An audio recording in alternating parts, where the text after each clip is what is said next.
नाशिक शहर पोलीस आयुक्तालयातील Deolali camp police ठाणे हद्दीत 22 नोव्हेंबर रोजी नाशिक गुन्हे शाखा युनिट क्रमांक 2 चे पोलीस उपनिरीक्षक मुख्तार खान पठाण व सहाय्यक पोलीस निरीक्षक गुलाब सोनार पेट्रोलिंग करीत असताना मिळालेल्या गोपनीय माहितीवरून तसेच वरिष्ठांच्या मार्गदर्शनाखाली चंद्रमणी नागझिरा चौफुली या ठिकाणावरून सापळा रसद रोहित गणेश वैरागर वय 22 राहणार साठेनगर वैतागवाडी सार्वजनिक शौचालय समोर देवळाली कॅम्प याच्या मुसक्या आवळल्या।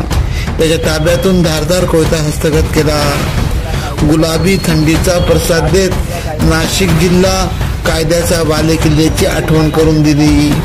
याबाबत देवळाली कॅम्प पोलीस ठाण्यात गुन्हा दाखल करण्यात आला असून सदरची कामगिरी गुन्हे शाखा युनिट क्रमांक 2 चे प्रभारी अधिकारी सहाय्यक पोलीस निरीक्षक हेमंत तोडकर यांच्या मार्गदर्शनाखाली पोलीस उपनिरीक्षक मुख्तार खान पठाण, सहाय्यक पोलीस उपनिरीक्षक गुलाब सोनार, वाल्मिक चव्हाण, प्रकाश महाजन, भारती देवकर, जितेंद्र वजीरे आदींनी केली। AKP न्यूज साठी उपसंपादक शौकत अली काजी, देवळाली कॅम्प, नाशिक। अब हर वारदात पर रहेंगी हमारी नजर।